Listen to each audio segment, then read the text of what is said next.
Hi everyone, we're the Material Science Engineering Capstone Team 2, and our project is flux core arc welding electrode design. I'm Ellie, and you're going to be hearing from Andrew and Eric later on in this presentation.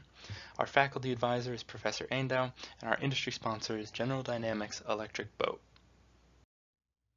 For a bit of background on our sponsor, Electric Boat is a leading manufacturer of submarines. They are a subsidiary of General Dynamics, which is a large defense contractor, and the site where our project was sponsored was their Groton location.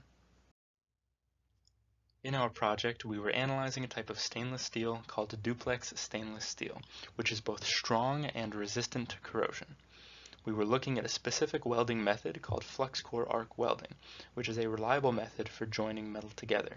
It uses a wire that is melted down and used to connect two pieces of metal. When this method is used with duplex stainless steel, the weld itself is not as strong or corrosion resistant as the rest of the metal. It no longer has that same blend of good properties. For our project, we were comparing welds that were made with 3 different types of wires that were purchased by Electric Boat. So our project goal was to learn about and study the provided weld samples to find a relationship between the weld wires and the weld properties, and then from this information to determine which welds have the best properties and why they have those properties. Our project was divided into 3 separate phases, the first being the literature review, which took up the bulk of the first semester. The second phase was then the sample analysis, which included visible light microscopy, scanning electron microscopy, and would have included X-ray diffraction analysis if there was more time. The sample analysis was performed on the samples shown here, which are all of the weld metal, where the left is a block of the weld metal that was ideal for the visible light microscopy, and the next 2 are samples that were broken in such ways to measure the mechanical toughness and tensile strength, and those were analyzed with scanning electron microscopy. Then all that was left is for the data analysis, which unfortunately we did not get to due to the shutdown. So here are some of our results for the visible light microscopy, which shows lower and higher magnification images of the base metal, heat affected zone, and most notably the weld metal. The reason why we were able to see these images with such clear color contrast is because we used an etching procedure, which is where an acid attacks only certain parts of the metal surface. And this is the data that we can most clearly use to see and qualitatively review the surface. So now Eric will talk about the scanning electron microscopy.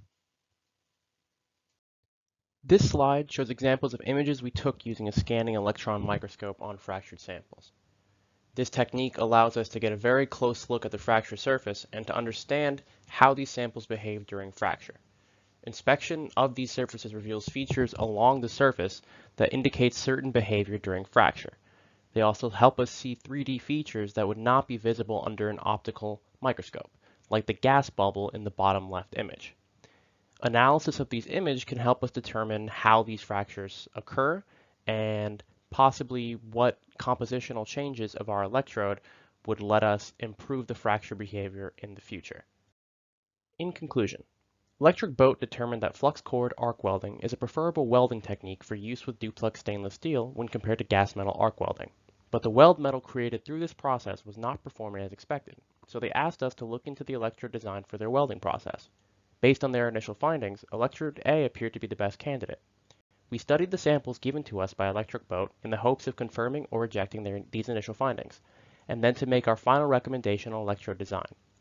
Based on the data we managed to collect, we are unable to make such a recommendation, and further data collection and analysis would be required.